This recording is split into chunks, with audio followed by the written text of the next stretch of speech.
Hello and welcome to the Bookyard. I'm Sam. And I'm Kai. Last time we recorded, you were about to go on a trip. Yes. How did that go? Oh my goodness. It was so fun. If you didn't listen to last episode, first of all, how dare you? But second of all, I was talking about how I was going to go to California with my sister. And we did. It was so fun, but it was just such a sister trip. Yeah. Anybody know what I'm talking about? Like, were you just... I don't, but I heard about it. Sam doesn't have any sisters, unfortunately. Like, blood sisters. Brothers. I mean, she has me. I have Kai. We're basically sisters. Anyway, it was really fun. We had a good time, but it was just so like sibling feud, and like we kept getting in like little tiffs, and like we beat each other up, and like so I really had a good time. But I think that we have to wait like at least 5 years to go on another sister trip when she's not a baby. Because your sister is 16? 16, yeah. So it's just such a large gap, and like she would keep telling me like TikTok things, and like, you know, she kept calling you a millennial. Yes, right? which she's chronically calling people a millennial. She calls Sam a millennial sometimes. Which, to be fair, that's right on the border. But like, she would ask me, "Oh, have you seen that TikTok?" And like, girl, I am on TikTok for our podcast, but like, I don't. You have like a full-time job. You teach classes. I teach classes. I do this podcast. Come work with me sometimes. I go volunteer. Like I have so many things on my plate that I'm like, I am not online all the time. So I'm like, no, I don't know what you're talking about. And she's like, you're such a millennial. How dare you? So, but I did see the cast of Love Island at Disneyland. That is so fun. Yeah. They're all definitely as attractive in person as they are on TV. Really? Yeah. I wouldn't expect that. Well, you wouldn't think so, but it's where it's like reality TV, and you see them every single day, and you see them without makeup and getting ready and all the things like. Okay, that makes sense because I haven't watched Love Island. Yeah. So, but that was pretty crazy. I like that. But what about you? What's new with you? Not a ton. The other day I was hanging out at home and I just got really, really overwhelmed, and then I just took scissors and I just cut my hair because I just couldn't handle it. I know, but you want it to be a little bit shorter, and I really feel like you should go for it. I know. I'm going to. I have hopefully an appointment here in the next week or two. Oh, hell yeah. I've been wanting to cut my hair. Let me just get this off my chest. Yeah, here. get it out.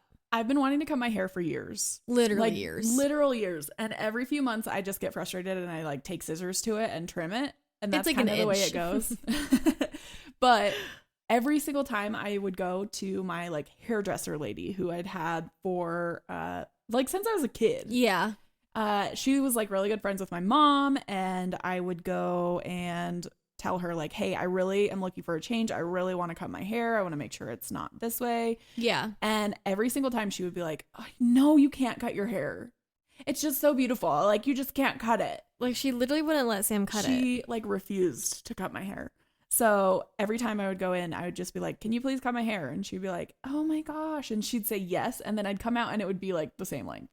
So I just have not wanted to like put the effort into looking for someone else to cut my hair. Yeah. So I've just got to like and everyone just like refuses to let Sam cut her hair. And they're like, don't cut your hair. I know everyone in my life is like, you can't get rid of your hair. What? I'm and like, it's so my annoying. hair is like normally down to my belly button. Yeah, it's really and I long. like took scissors to it and it's just like past my like chest now. Yeah. But it's not like it's not even to like my collarbone. Like No. It's not short. My hair is not short. But No. people throw a fit.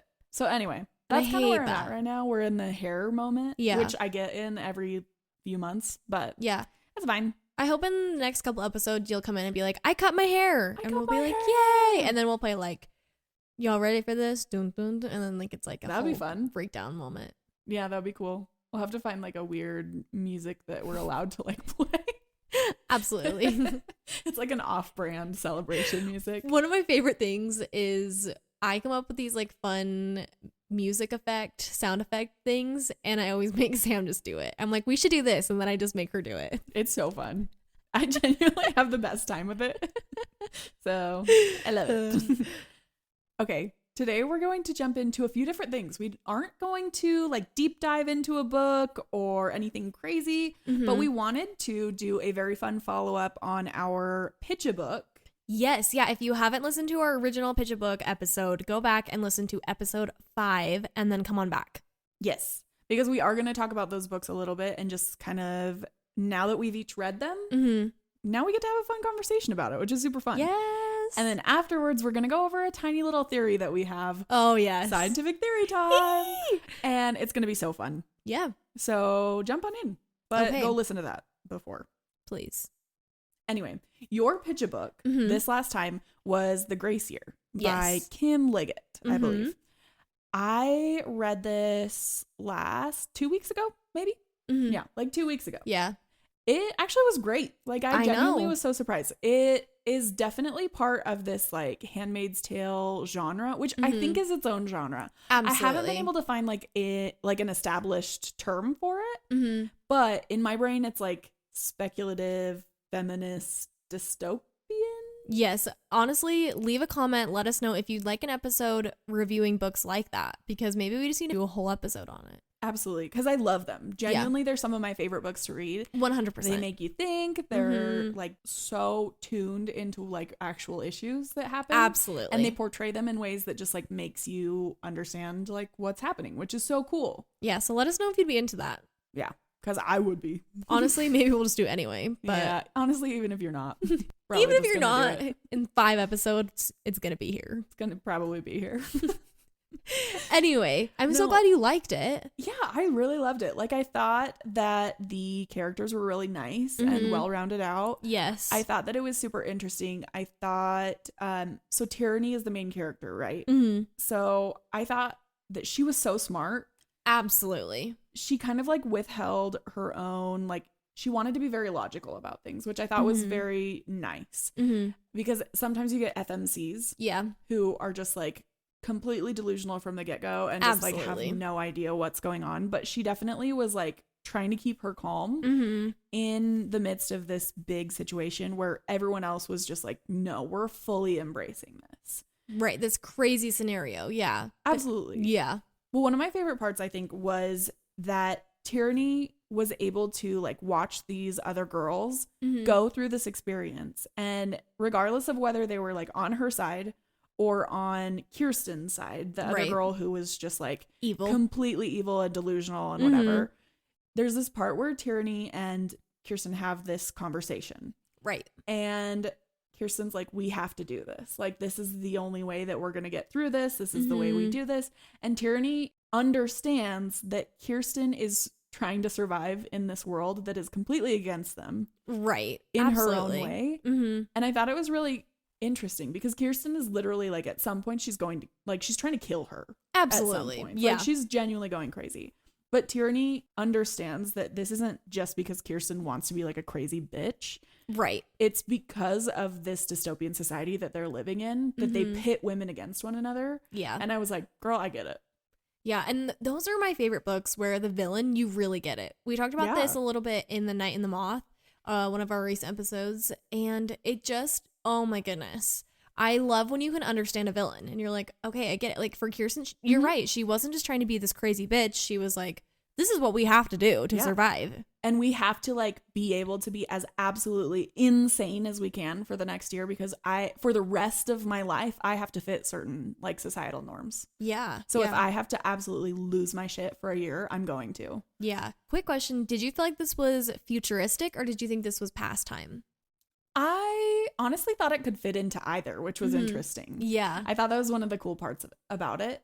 I think it probably was meant to be a little futuristic, but it harkened back to like older concepts, which I thought was really cool. Yeah, that was one of my favorite parts about it is you just sat there and you're like, I don't know when this is set. For sure. Well, what did you think about the ending? Now that we've both read it, I definitely want to hear your thoughts because we haven't talked about this one yet. I'm so excited.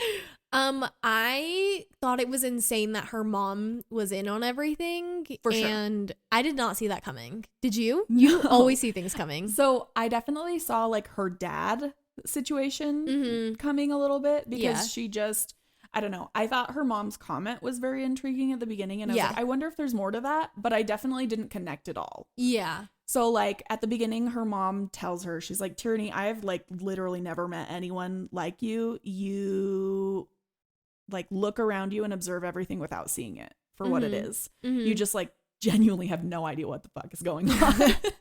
And I was like, huh. Like, I wonder if she's actually that crazy, like if her mom's actually insane or if like there's something to that. But I definitely didn't expect that. But I was a little bit sad that Tyranny didn't get to see the fruits of her labor at the end. Right. Like she dies, right? Or we don't, I mean, we don't they know. left it really ambiguous, but Yeah. like pretty like general consensus is she dies, right? Giving birth to like her child. Right. But really sad Yeah. because the system that like set Tyranny up to fail is still fully intact. Yeah. The man who's going to raise her, great dude. Mm-hmm. He's very like subversive in like how he wants the society to continue. So like Yes. maybe it will really be a great like fulfilling moment and they'll change everything. But it was so hard at the end to just see Tyranny work basically her whole life towards something and then Mhm. have it be like, oh. Same with Riker, man. Yeah.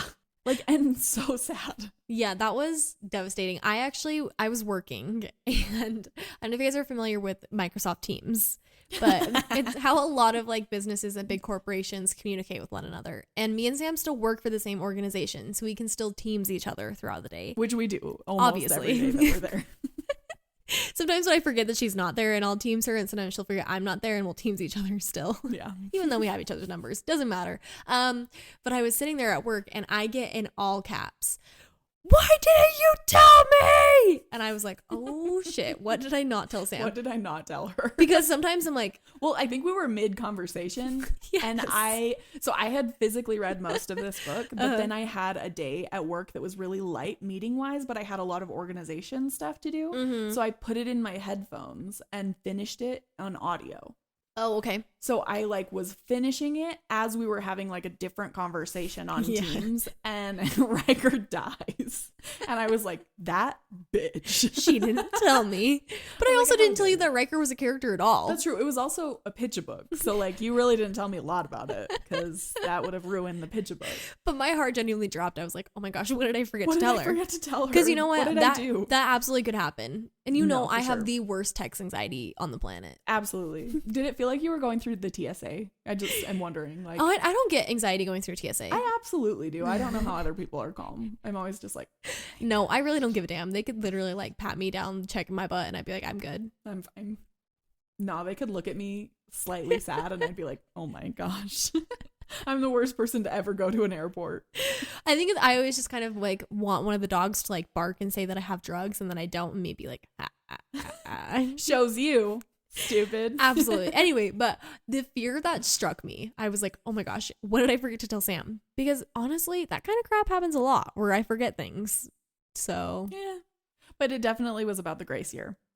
So we were really sad that Riker died. yeah, all of that for nothing, honestly. For sure. I was excited that it wasn't what I was like predicting to happen. Like, I think it would have been really fun and it would have been a certain type of novel if she would have gotten to like go away and escape and find a new place. Yeah. But I didn't think that was like, I didn't think that was the purpose of the book. No. Right. And I thought it was really interesting that they had her return and that even after she's like gained all this wisdom, she was totally wrong about her best friend. Yep. She like gets to go and the women support her after they like literally tried to kill her for the entire year. Yes. And Gertie doesn't have to marry that crazy old guy. Thank heavens. It just like was such an interesting novel to me. Mhm. I really liked it. And it's one of my favorite genres. So I'm so glad that you pitched it. I know it was so out of my comfort zone, but I'm really glad. And I really think you guys should read it. I think so too. What would you rate this book? I think I rated it a 4. Okay. I think that's what I rated it too. I really liked it. I didn't have any big complaints, but I wasn't like, this floored me. I was just kind of like, Yeah. yeah, this was good. I definitely think I'll think about it. Like, Mm-hmm. I'll come back to it. Mm-hmm. But I definitely was like, wow, okay, this was so good. It was solid. Yeah. But sure. I don't think it like changed my life. Yeah. I loved it. Okay. Now Me. your turn, buddy. Okay, yes. So Sam pitched to me Shield of Sparrows by Devney Perry. And what was super fun about it is this was her first romantasy fantasy thing and branching out. Yeah. Not Sam, sorry, the author. The author. Sam only reads different books. Sam has never read a romantasy in her life. And so that was what was something fun about Sam's pitch. Because I feel like this time we both had pitches where it was like different and like kind of not out of our comfort zones necessarily, but like it was unique, I thought. And it isn't our like genre specific. Like I don't typically tend to go towards romanticies. Right. And you don't typically tend towards like dystopia. No. So that was kind of fun. But going into the book, I loved it. It was so good. I thought it was I'm so good. The thing that killed me is Sam really didn't give me any information about the MMC, if you guys remember that. On purpose. She just kept being so like mysterious about it when she was pitching it. So then when I finally started reading it, I was like, will you please just tell me? And she was like, no. No. I was so excited about it. But it was so good. That is one of the things about Pitch a Book that I found. The more we do Pitch a Book, the more we kind of like develop our style of pitching things to each other. Yeah. And I definitely think that's one of my favorite parts is I have to hold myself back from being as excited about it as I am in order to pitch it pretty well. So I'll come on here and I'll be like, yeah, I thought it was a really interesting read. And on the inside, I'm like, this was so good. I know now that we're like actually talking about it, because we haven't been able to talk about it yet. No. I can like see the excitement and I'm like, I don't remember her liking this book that much. I liked it a lot. Like, I really liked it. I loved how awful of a spy she was. She was so bad. She was being a spy. so bad. But like, I loved it. I loved the little girl. What was her name again? Okay, her name was Evie. We looked it up. We couldn't remember. I couldn't remember. She was so cute. So cute. I loved the little animal sidekick little character. And it was like a full-on monster. Yes, he was so cute. Oh my gosh. Okay, I genuinely thought this was really fun because it kind of subverted the whole like damsel in distress thing where she like legitimately was just like, I'm gonna go marry this guy I really don't care about, and it's like I'm gonna have a great life. Like I'm gonna jump off cliffs, I'm gonna do whatever, and people are gonna forget about me and I'm gonna do whatever I want, and it's gonna be so fun. Yeah. And they were like, surprise. Surprise, bitch. Yeah, one of my favorite parts was when Xavier has a threesome with Odessa's lady's maid and this random guy. I was like, what the hell am I reading? It definitely like came out of nowhere too. For sure. There like hadn't been anything crazy until that point, and then it was just like, oh yeah, and then they were like having a threesome and she was just like, what the hell? Crazy. It was so crazy. And we don't want to like, okay, we're gonna spoil this one for you because obviously you should have read these books beforehand. Yeah. We've told you like 4 times at this point, so I don't really know what to tell you. Yeah. But if you are here, just as a warning, in about 20 seconds, we're going to just spoil this whole thing for you.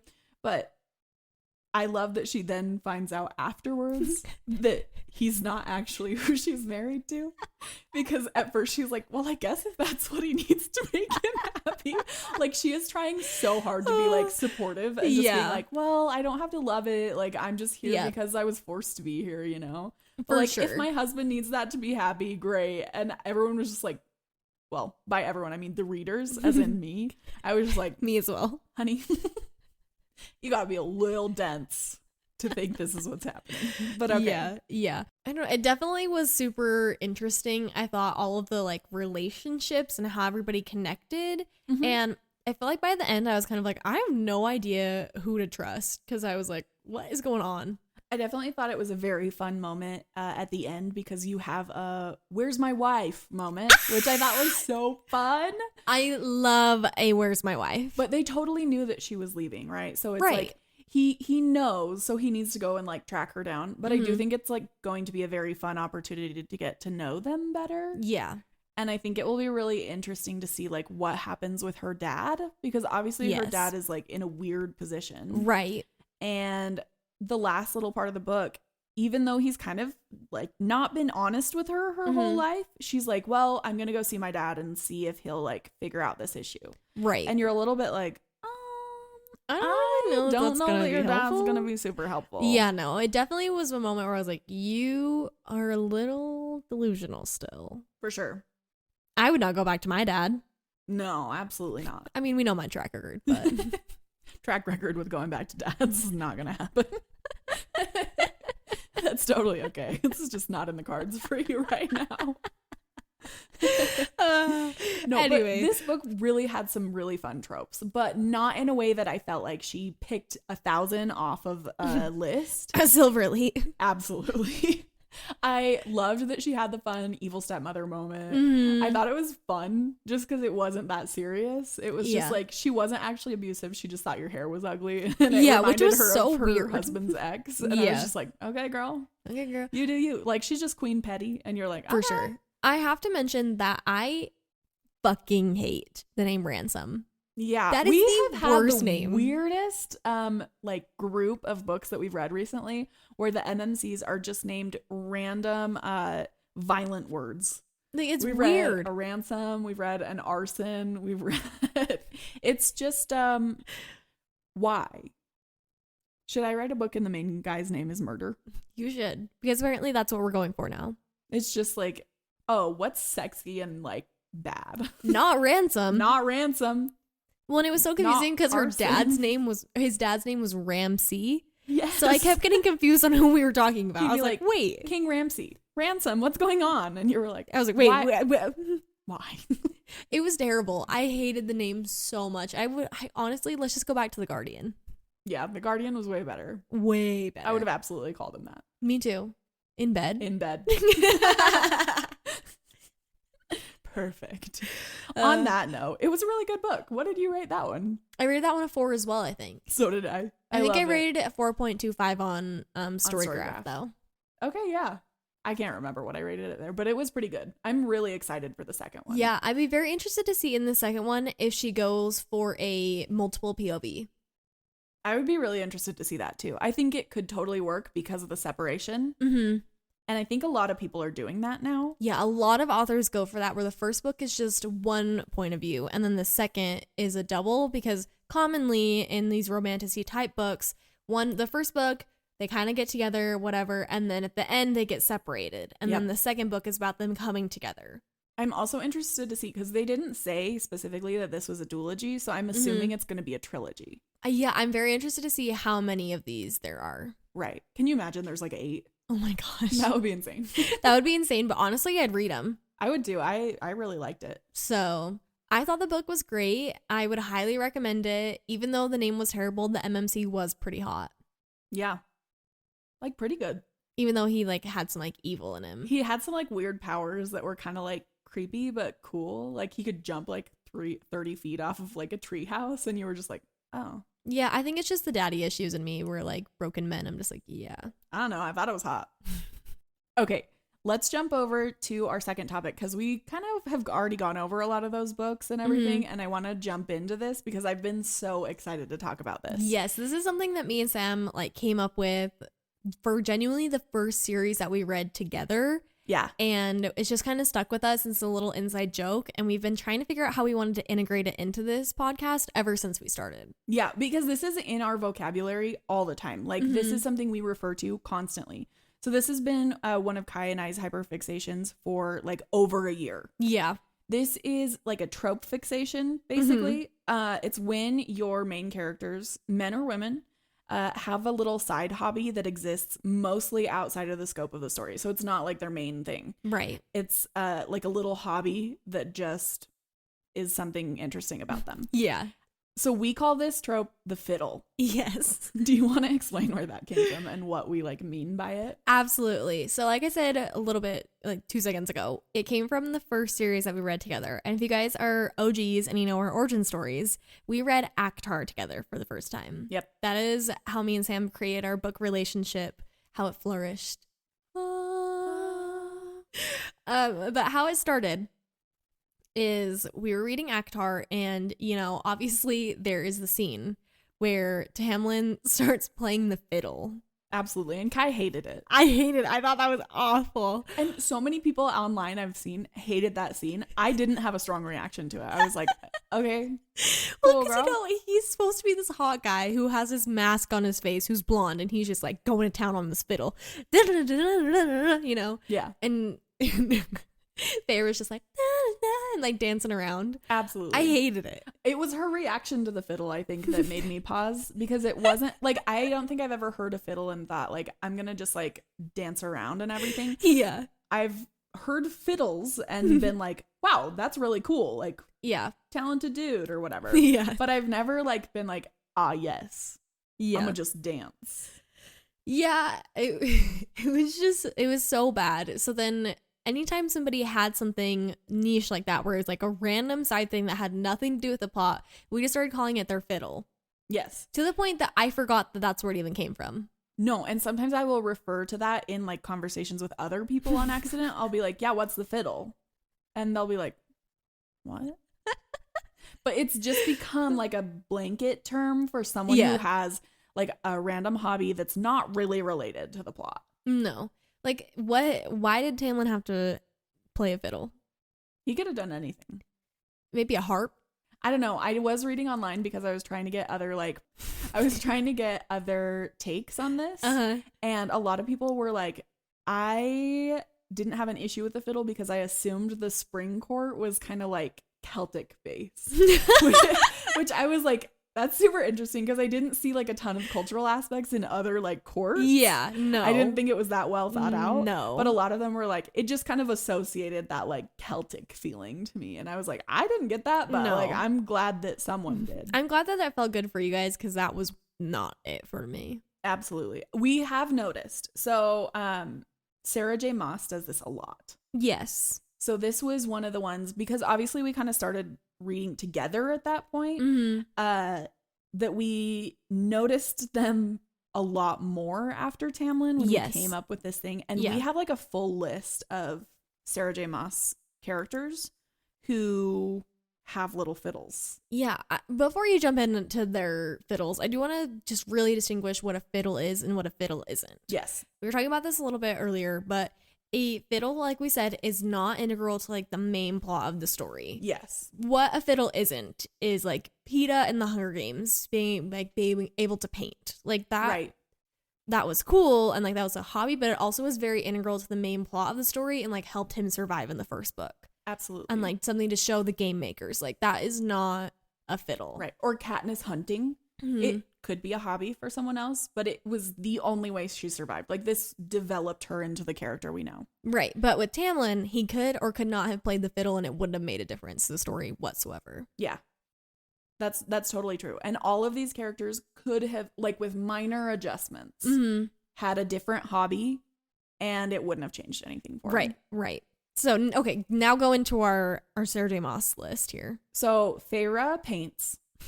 And you know what? You can say that's a critical part of the story. It's really not. Like, she didn't have to paint. And even the dresser thing, like, she could have done something else and it wouldn't have changed it. Sorry, I'm just giggling because have you ever seen those videos where it's like a kid drawing on the wall and it's like, or like they do like the terrible paintings and it's like Feyre painting Reese's cabin. I don't know where it came from, but people are obsessed with the fact that, not the fact, but like people are obsessed with the what if Feyre was just like a terrible artist. Which is my favorite theory, is that she's an awful artist. I think it's so funny because there's nothing to back it up in the books, but we've just like collectively decided that she wasn't a great artist. Yeah, or have you guys seen that thing where it's like a scroll of everybody signing their name? The E's backwards. It's like beautiful like handwriting cursive, and then in Feyre's it's like a child's chicken scratch and like the E is backwards. I've seen that so many times and every single time I stop and I lose it because I think it's so funny. You sent it to me. Okay, when we were reading them, do you remember all those memes where it was like Lucian figuring out that Feyre couldn't read and it was just like he was looking at her and was just like, oh my god, I'm gonna die. Two. Because me and Tamlin are two souls. And Lucian's there like, there's no way. There is absolutely no way that this bitch is gonna decide whether I live or die. I think it's so funny. I thought it was funny. Nothing will ever crack me up as much as like ACOTAR memes. Even though ACOTAR so is funny. not my favorite series, no, the memes really are just so good. The memes are so funny. They really are genuinely so funny. I cannot handle it. There's also this video. We can cut this one out. There's this video with this guy and he says, "Nighttime, bitch. Nighttime, bitch. Nighttime, bitch. Doing nighttime shit." And he like goes into like this like disco. We sing that all the time. Like randomly, I will be talking to Kaya and then I'll go, "Nighttime, bitch." And we just sing it. I don't know why it became part of like who we are as people, but It was so funny. It was so funny because it's like everybody in the night court or whatever. I can't remember what the thing is, but it was so funny because I was like, where did this person like get this? Person? The memes are so good. So funny. I can't handle it. But yeah, Feyre paints. And probably good. Like, she probably paints pretty well. She does. No one's going to go to her creepy little painting classes if she paints terribly. Which is so weird too, her paint. Anyway. So yeah, we already talked about Tamlin. He's our fiddle guy. Nesta also does dancing. So I was going to put dancing and reading, but reading really does have a lot more to do with the story for her. Right. Than other things. Like, it's just kind of like a fun hobby, but like dancing is what we mean by like the quintessential fiddle. Like, it comes out of nowhere. One point, like, you have 3 books with no context where she never dances. She never mentions dancing. And then all of a sudden she like keeps recalling that she dances, and then there's like a situation that comes up where she has to dance in front of everyone, and she's like the most beautiful dancer you've ever seen, right? Yes. So that's the fiddle. Is it comes out of nowhere and you're like, oh damn. Yeah. This is one of my favorite ones is Elaine's gardening. Absolutely. Because why the hell did she not garden food? Or literally anything helpful. When she's in poverty. Like, they are literally eating nothing. She's like, I love I flowers. want to plant a petunia. Like, girl. Come on, girl. We also figured out was it Silver Flames? Yeah. That or a bonus chapter. It was the Christmas episode. What's that one? So Court of Starlight and something. It was between Court of Starlight, whatever. It's the Christmas episode to us. That's what we call it. And Silver Flames, right? It was between those two, that bonus chapter. Yeah. Was that where that bonus chapter was from? I can't remember. I think so. No, or it came. I think it was because it was around Christmas and giving the gifts. Around Christmas, yeah. Yeah. It's where we find out that Azriel's just like a big bitch. We hate him. Okay, we don't hate him. No, we do. Don't come for us. No, we do. He is a bitter prick. I hate him. That bonus chapter, I was like, I wish I never read it. It ruined everything for me. Because I could respect him as a person before, but the minute you tell me that you feel entitled to a woman because your friends are dating people, crazy to me. And people piss all over Reese for his like reaction. Oh my hell. But like, I'm sorry. If someone were to just be like, well, I should be able to date Kai because, you know, whatever, I would be pissed. Like, I would be livid. Or if some random person came up and was like, oh, hey, like, I know, like, if you came to me and were like, Sam, you have so-and-so has this other person. It's just right that I date, you know, his twin or a random thing. I would be like, okay. No. That is out of line. It really is. And you're so right. Everybody loves to sit there and hate on Reese and be like, he's terrible. Blah, blah, blah. But nobody hates on Azriel for being an absolute shitface. Yeah. Yeah. Okay, so we find out in this episode, this Christmas episode / bonus chapter, that he sings. It's Gwyn, right? Who also sings. So he also sings, which is like, oh my gosh, they're supposed to be together. But it's supposed to be like and I imagine like an opera singer, like not like like. Well, and they say a lot that he like hums to himself or whistles or like whistles. So he's obviously like very musical minded. But we get his fiddle introduced in this bonus chapter, which, you know, I have some thoughts about it, but we'll go over it later. We also, jumping to Throne of Glass, Aelin plays the piano really well. She plays good. Like, really, really well. Yeah. Dorian loves to read. Like, he's always reading. Yep. So we have tons of people with fiddles. But we also know this goes way beyond Sarah J. Maas. Right. And we, like, you guys know us. We try to steer away from Sarah J. Maas on this podcast most of the time. Mostly because there's so much material out there, like, covering her works already that we just don't feel the need to add anything to it. No, it's so oversaturated that we have never come up with an original idea other than this fiddle thing of being like, oh, we need to make a whole episode about it. Yeah, and we don't really feel like it needs more exposure. Like, it's already kind of overexposed. I think that people already know about it. And frankly, there are a lot of better books. Absolutely. I don't mean to be like crazy, but there just are, and it's okay. And we liked Sarah. We J. like Maas. Sarah J. Maas. Yeah, Throne of Glass, we love it. Like, yeah, but it's just too much saturation for us, for sure. But as we like went about reading, The fiddle wasn't exclusively a Moss thing, but we know that she does it a lot. Yes. But so many authors do this, and we'll talk about some reasons why. But first, we wanted to kind of give you some non-SJM examples of this. Yeah. Go for it, my dude. Okay, so in Butcher and Blackbird, which little sneak peek, we're actually gonna be talking about that next week. So come back next week. But Sloane, the FMC, is an artist, and Rowan, the MMC, is a little chef. Which technically it's like his career, but like. But again, it wasn't like integral to the story. No, it was like a side thing. He could have been like a teacher, and we would have been like, okay, yeah. It didn't matter. Like, yeah. You know, but he's like this little chef and like keeps making her like make things. Yeah. Anyway. And I guess Sloane's isn't as random as the other people because she does like incorporate it into their day job, but that's fine. Yeah, but you know, yeah, we'll make it work. In The Night and the Moth, Sybil is a stonemason. That's she true. Carries around her little chisel. We had this conversation the other day because I thought it was so funny because we loved The Night and the Moth. We loved it. It was so good. Amazing. I still am thinking about it, but I kept getting this visual. Every time Sybil would be like in danger, she'd clutch both the like hammer and the chisel thing. And I just couldn't get over the fact that everybody else had these like, it's a sword or a bow or something like really practical. And she was just walking around with a chisel. I was a hammer. Dying because they're so small too. Like, how? Yeah, but it was so funny. I loved it. This one I think is my favorite of our list. This is my favorite too. I think it's so funny. We did an episode with this book last season, but this is The Things We Leave Unfinished by Rebecca Yarros, and the main character, her name is the FMC Georgia. She does glass blowing.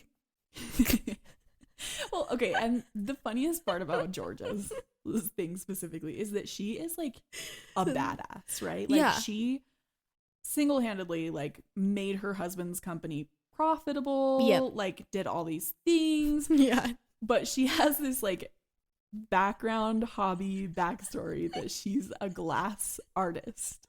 And there's this part where the love interest is like around her and they see this sculpture, right? And he realizes she's the artist and he's like, it's the most breathtaking thing I've ever seen.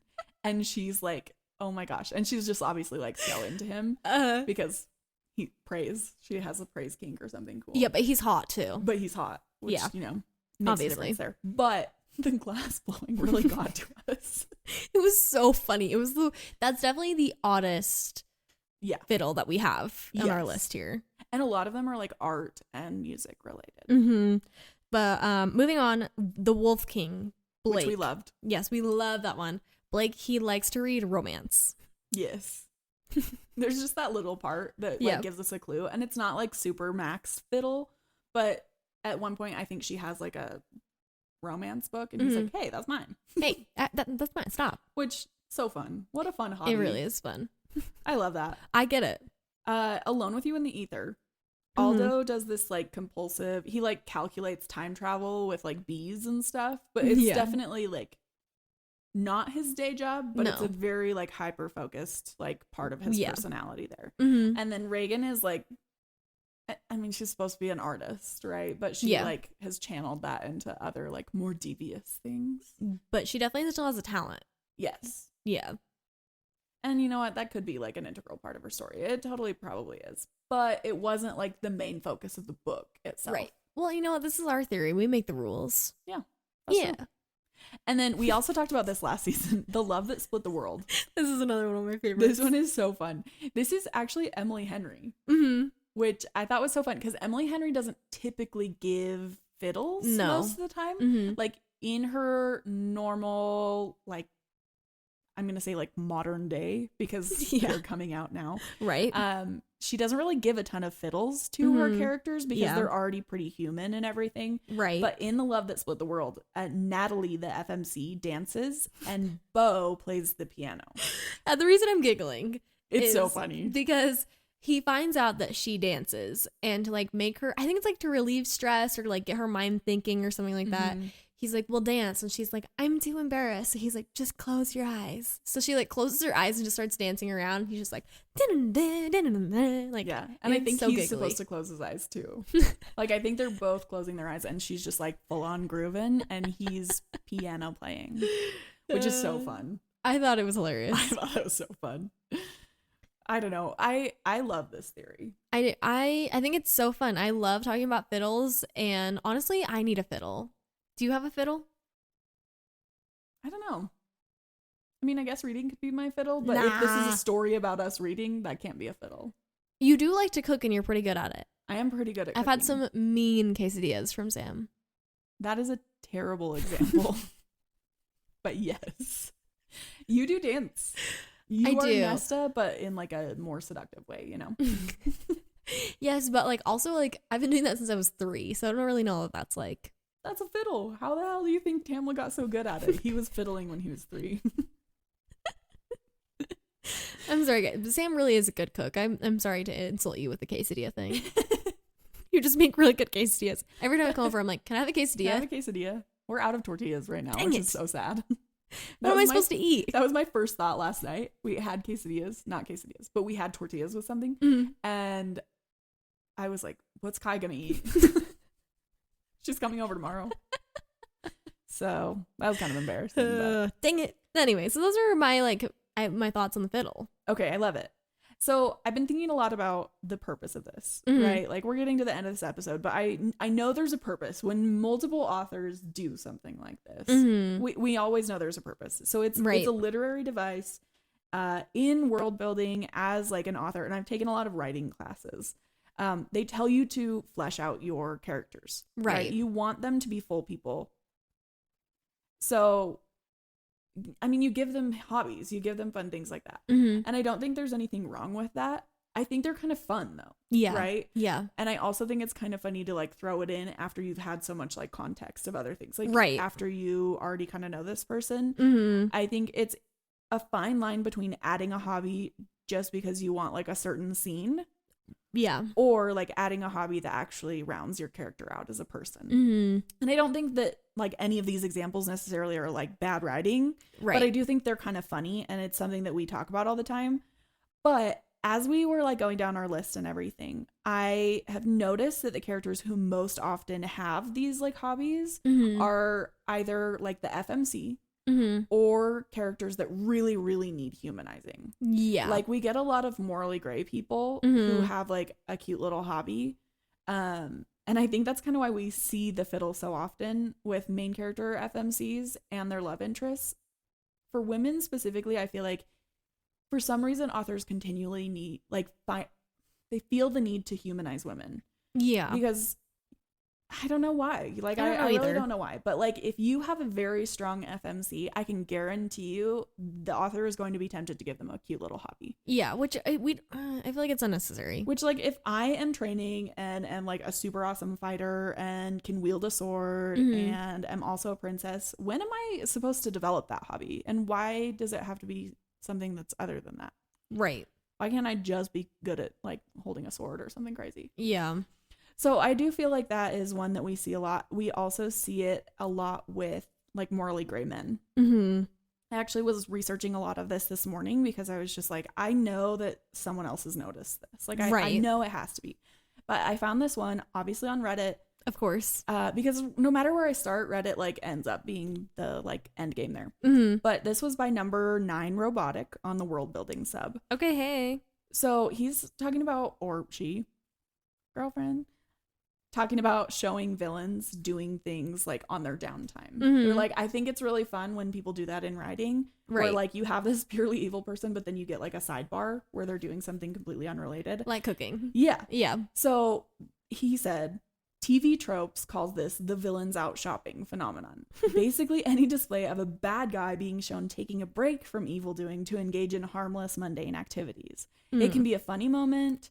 It can be humanizing and offer like dimensionality. Mhm. And it can also explain a lot about the culture, tone, or overall world in which they exist, which I think is very fun. Like we do get that with a lot of like morally gray people. Yeah. I was thinking a lot about some of the romance ones we've been reading lately, specifically because we have an episode coming up about romance. Yeah. But a lot of them, like a lot of women specifically who read, are really into like morally gray and like morally bad men, right? Mhm. But let me just give you a situation here. Okay. If I told you that I was writing a story about like an extremely hot man, Okay. but he happens to run a crime ring where lots of people end up murdered, and like most of them are by him, you'd probably be a little hesitant like at the beginning, right? Right.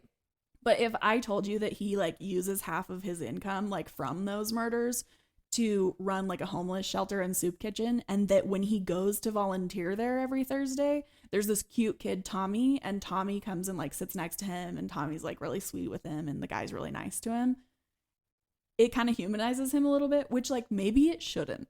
I get where you're coming from for sure. I've read like 3 books in the last like week where I've just been like, you probably still shouldn't be into this person. Right. Like you probably just shouldn't be into this person. Mm-hmm. But their cute little hobbies give them like right. Some more humanity. like human factors. Yeah. And that's obviously not the case for every fiddle. Mm-hmm. Like you were supposed to already like Tamlin when he was like fiddling around. Yeah. And Nesta was already like a main character when she was dancing and everything. So Right. it doesn't have to be for that reason, but I do think it's interesting the situations where it pops up frequently, which is fun. Yeah. I really like a fiddle. I think it's fun. I think kind of going with that, like, why do we give it to women so often? Mm-hmm. And also, why are they also like musical? Like Yeah, we don't really get a ton of weird ones. The glass blowing one was definitely the weirdest. definitely the weirdest one, but I would like somebody who like likes to shoe shine or go scuba diving or That's totally my husband's fiddle. Is that he loves to clean shoes. I know, that's what I was thinking. Like I just would like something fun where it's like, yeah, I really like doing this. You know what I mean? Where it's like weird. For sure. And I mean, we don't see a lot because these ones specifically are not super contemporary, but in fantasy, we don't see a lot of like athletic ones. No. I'd like someone who like is good at a layup, you know? Can you imagine next Akhtar book comes out and Reese is a basketball player? That would be really fun. It would be fun. So yeah, those are kind of my thoughts. I like it. But anyway, if that happens to you while you're reading, it's a fiddle now. Okay, well, next week, like we talked about a little bit earlier in the episode, we're going to be talking about Butcher and Blackbird by Brynn Weaver. This is a fun romance / straight up murdering people book.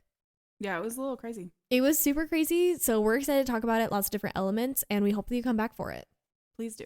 If you enjoyed today's episode, you are in luck. We post every Monday, and if you're looking to get your fix throughout the week, you can follow us on Instagram, TikTok, and YouTube at the Bookyard Pod. See you guys! Bye!